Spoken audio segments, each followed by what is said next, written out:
আমি বিশ্বাস করি না, আমি বিশ্বাস করি না, আমি বিশ্বাস করি না, আমি বিশ্বাস করি না।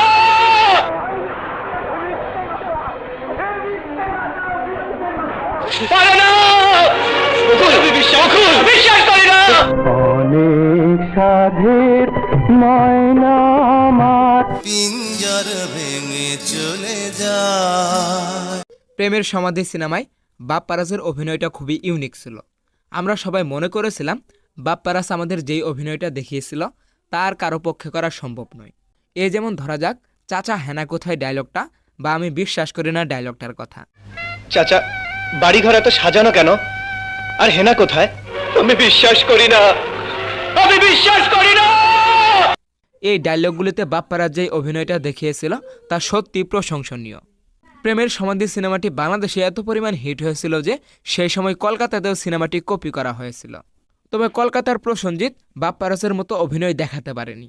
এখন যদি আমি আপনাদের বলি বাপ্পারাজের প্রেমের সমাধি সিনেমার সেই ডায়লগগুলো, এমনকি প্রেমের সমাধি গানটার অভিনয় সবই কপি করেছিল বাপ্পারাজ, এই বিষয়টা হয়তো অনেকেই মানতে চাইবেন না। প্রথমত আমিও ভাবিনি বাপ্পারাজ এই অভিনয়গুলো কপি করেছিল। এই বিষয়টা মূলত আমি বুঝতে পারি যখন আমার ভিডিওর জন্য কিছু ক্লিপ খুঁজছিলাম। হঠাৎই আমার চোখ পড়ে নায়করাজ রাজ্জাকের ময়নামতি সিনেমার দিকে। সেই সিনেমায় নায়িকা হিসেবে দেখতে পাই কবরীকে। সিনেমায় নায়িকার বাবাকে টাকার জন্য তার পাওনাদার বাড়ি থেকে বের করে দিতে চায়। এই কাহিনীর জের ধরেই একসময় জমিদার ময়নাকে কবরীকে বিবাহ করতে চায় এবং নায়িকার বাবাও ছিল অসহায়। তিনি কোনো উপায় না পেয়ে কবরীকে জমিদারের সঙ্গে বিয়ে দিতে রাজি হয় এবং নায়িকার বাবার টাকা পরিশোধ করার জন্য রাজ্জাক শহরে গিয়ে টাকা এনে শুনতে পাই ময়নার বিয়ে হয়ে গেছে। এসেছি চাচা, টাকা নেই, অনেক টাকা, আপনাকে আর কষ্ট পেতে হবে না। আমি আর সেখানে নায়করাজ রাজ্জাকের সেই অবিস্মরণীয় অভিনয়টা দেখতে পাই। আমি বিশ্বাস করি না, আমি বিশ্বাস করি না, আমি বিশ্বাস করি না, না, বিশ্বাস করি না, বাকি এ বিয়ে হতে পারে না। যেখানে নায়করাজ রাজ্জাকের অভিনয়টা ছিল জাস্ট অসাধারণ। চাচা, এ বিয়ে হতে পারে না, এ বিয়ে হতে পারে না, এ বিয়ে হতে পারে না।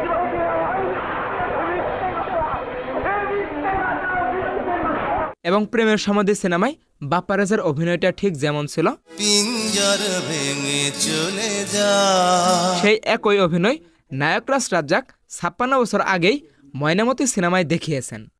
অনেক সাধের ময়না আমার সিনেমাটি পরিচালনা করেছিল কাজী জহির এবং বাপ্পারাজের প্রেমের সমাধি গানে সেই অভিনয় যেমন ছিল সেই একই অভিনয় ছিল রাজ্জাকের অনেক স্বাদের ময়না আমার গানে। শুধু পার্থক্য ছিল রাজ্জাক একবার মাটিতে পড়ে যায় এবং বাপ্পারাজ অনেকবার পড়ে যায়। রাজ্জাকের গানের নায়িকা কবরীকে পালকিতে করে নিয়ে যায় এবং বর ঘোড়ায় চড়ে যায় এবং রাজ্জাক রাস্তার পাশ দিয়ে গান গাইতে গাইতে যায়। অন্যদিকে বাপ্পারাজের প্রেমের সমাধি গানে নায়িকাকে জাহাজে করে নিয়ে যায় ও বর অন্য পাশে বসে থাকে এবং বাপ্পারাজ নদীর ঘাটের পাশে গান গাইতে গাইতে নায়িকার জাহাজের পিছে যায়। গাইস, আমরা অনেকেই মনে করেছিলাম বাপ্পারাজের এই অভিনয়টা পুরোপুরি ইউনিক ছিল, কিন্তু এখন তো আপনারা জানতে পারলেন এই অভিনয়টা 56 বছর আগেই বাপ্পারাজের বাবা নায়করাজ রাজ্জাক দেখিয়ে গেছেন। তবে এটা বলছি না যে বাপ্পারাজ এই অভিনয়টা কেন কপি করলো। কপি করলে তিনি তার বাবার অভিনয়ই কপি করেছে।